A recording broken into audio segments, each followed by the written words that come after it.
จะได้ไปดิจะได้ห่วยเป็นจะได้เกี่ยวเขานี่โอ้ยม้วนเป็นจะได้ม่วนบ่ม่วนบ่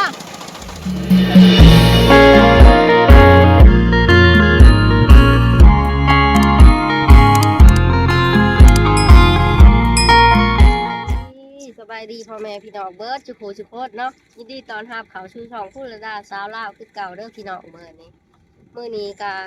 เป็นอาทิตย์ที่3ที่ผลสลากเกี่ยวเขาเนาะซุกเครื่องทงอีกแล้วเนาะพี่น้องเกี่ยวเขาแน่แล้วก็เบาเฮี้ยงไอ้หาอ้ายเล่ามาตัดซอยแน่เนาะอ้ายคนในบ้านเพิ่นมีรถตัดเนาะเพิ่นรถตัดเขาจ้ะเพิ่นตัดแน่มันได้ลมได้ยังก็หาเกี่ยวเอาไปน้ำเนาะทุกคนมื้อนี้ซอยกันเนาะนะต้นจะได้สิพาไปเบิ่งอ้ายเล่าเอารถจักรรถตอกมาอันนี้เนาะมาตัดเขาเนาะทุกคนนี่โอ้แต่ว่าได้มาดได้ทุกคนนี่เนาะพอเอ็มลอยเป็นตะแสบเถอะเลยมันเจ้ากินหรือบ่ฮะ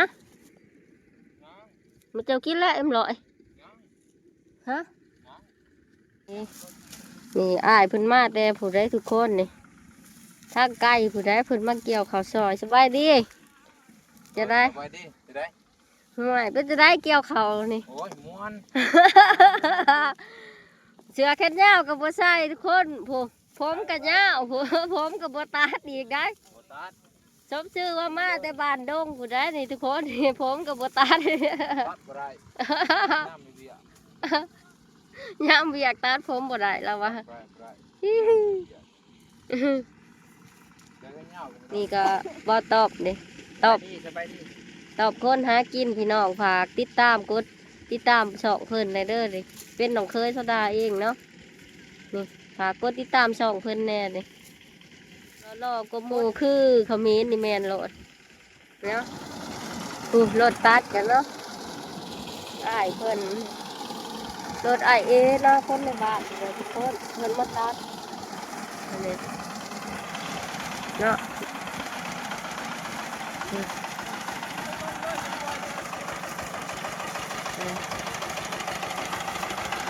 บางเฮี้ยงกับตัดซอยเนาะ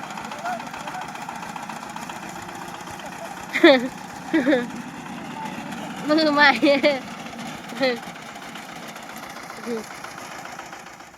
บางเฮี้ยงซื้อเอ็มลอยมานี่ทุกคน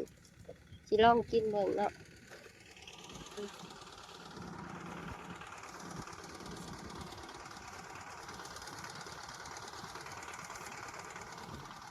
ผมจะตัดกินเอ็มลอยเฉยเลยทุกคนกินหัวใจฉันเดี๋ยวจังเนาะเขาอาทิตย์นี่คือว่าซุปร้ายสุดเคืองส่งเลยเนาะ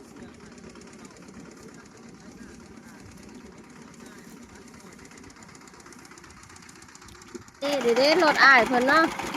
เด้อทุกคนนี่เพิ่นรับจ้างนอนโคตรนี่ได้แล้ว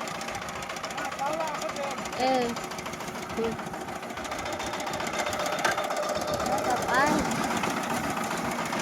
งามเลยทุกคนเนาะนี่แล้วปัดเนาะ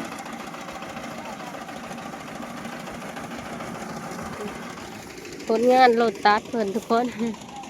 ก็งามเติบเนาะ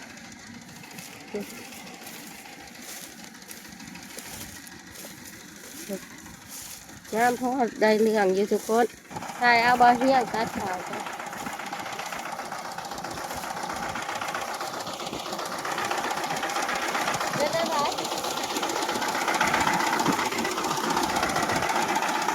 เราเรียกตัดจะนายชะลาสิลองตัดเบิ่งเนาะมันสิเป็นอยู่บ้านนี่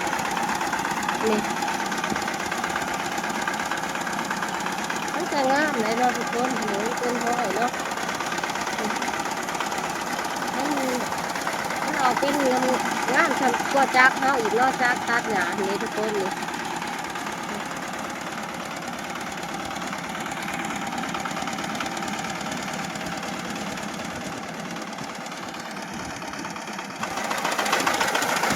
เป็นจังไดม่วนบ่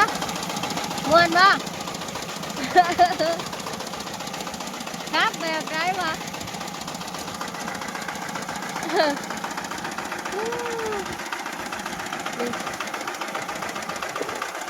งามเลยดอนโคตรเลย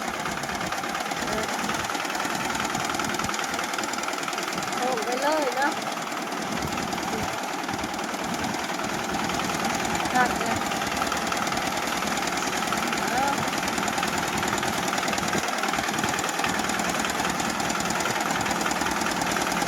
ตัดแล้วเนาะทุกคนเลยงามเบิดเลย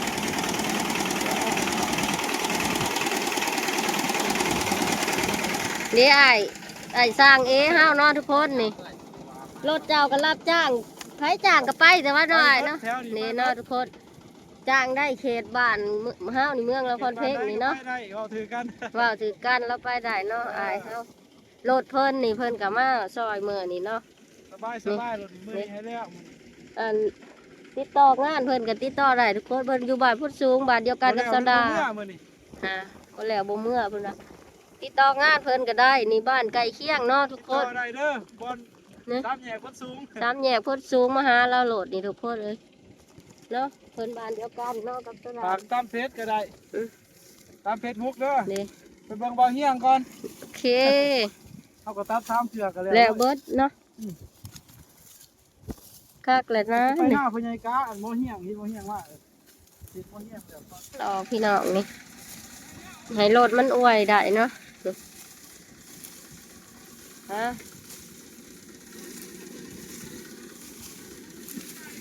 โอ้เนี่ยเนาะเพิ่นตัดจ้ะบ่าวเฮียงกับอายเพิ่นตัดเนาะฮะเกี่ยวออกไปน้ำทุกคนนี่ฮะจะให้หน้ากะสิมาเขียนขึ้นจากให้หน้ากะสิมาเขียนงัวก่อนเนาะทุกคนไปขึ้นเข้าโฮมพู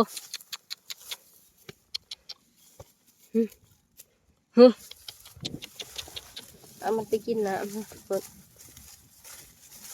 ไปขึ้นหาผักผ่อนกินข้าวกินน้ำก่อนเนาะมันแดดมา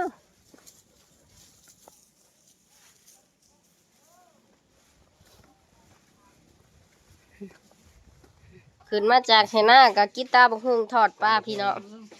แซ่บๆเลยเนาะโอ้ยดาวตาบังฮุงมาพอดีบ่ายโมงปลายได้กินข้าวพี่เนาะเนาะทอดปลาเด้อพี่เนาะทอดปลาตาบังฮุงมื้อนี้เนาะบกี่ได้บ่แล้วโอเลี้ยง 3คนก็คนมา ถูกว่าโอ้ถูกก็